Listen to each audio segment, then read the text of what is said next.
Thus the heavens and the earth were finished, and all the host of them. Genesis 2:1. And on the seventh day God ended his work which he had made, and he rested on the seventh day from all his work which he had made. Genesis 2:2. And God blessed the seventh day, and sanctified it, because that in it he had rested from all his work which God created and made. Genesis 2:3. These are the generations of the heavens and of the earth when they were created, in the day that the Lord God made the earth and the heavens. Genesis 2:4. And every plant of the field before it was in the earth, and every herb of the field before it grew, for the Lord God had not caused it to rain upon the earth, and there was not a man to till the ground. Genesis 2:5. But there went up a mist from the earth, and watered the whole face of the ground. Genesis 2:6. And the Lord God formed man of the dust of the ground, and breathed into his nostrils the breath of life, and man became a living soul. Genesis 2:7. And the Lord God planted a garden eastward in Eden, and there he put the man whom he had formed. Genesis 2:8.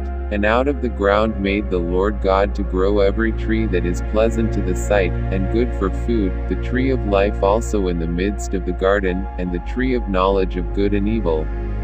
Genesis 2:9. And a river went out of Eden to water the garden, and from thence it was parted, and became into four heads.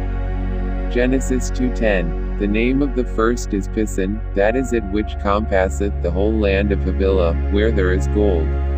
Genesis 2:11. And the gold of that land is good, there is bdellium and the onyx stone.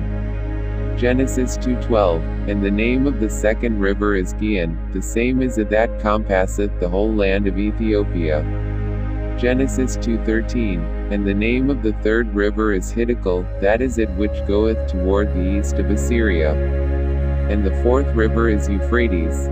Genesis 2:14. And the Lord God took the man, and put him into the garden of Eden to dress it and to keep it. Genesis 2:15. And the Lord God commanded the man, saying, Of every tree of the garden thou mayest freely eat. Genesis 2:16. But of the tree of the knowledge of good and evil, thou shalt not eat of it, for in the day that thou eatest thereof thou shalt surely die. Genesis 2:17.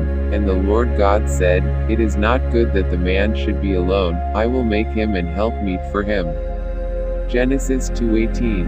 And out of the ground the Lord God formed every beast of the field, and every fowl of the air, and brought them unto Adam to see what he would call them, and whatsoever Adam called every living creature, that was the name thereof.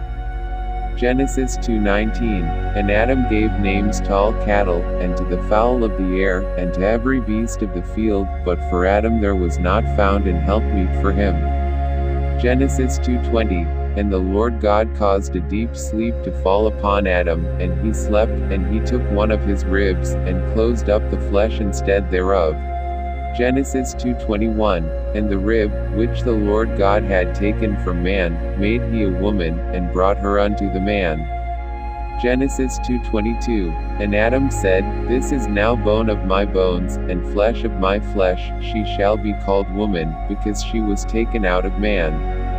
Genesis 2:23.